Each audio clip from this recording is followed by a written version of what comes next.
Gelin bu suala bağlı dim test opusunda olan sualı izah edək. Bizə burada deyir. P parametrinin hansı qiymətində y bərabərdir x-in kvadratı çıx 2x üstəgəl p funksiyasının ən kiçik qiyməti 6-ya bərabərdir. Bizdə düstur var idi. 4ac çıxılsın b kvadratı bölünsün 4a. İndi biz bunu burada tətbiq eləyək. 4'ü vururuq. Bunu sizə nəzərinizə çatdırım ki, üstündə düşmüyor. Bu x-in kvadratıdır.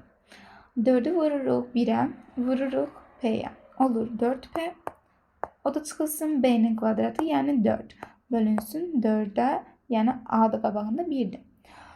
4'ü çıxardırıq, p çıxılsın 1. Aşağıda da 4. Bunlar getdi mi? Getdi. Qaldı p çıxılsın 1. P çıxılsın 1. Bizə də funksiyanın qiyməti 6'ya bərabərdir deyir. 6'ya bərabərləşdiririk mi? P də bərabərdir 7'yə.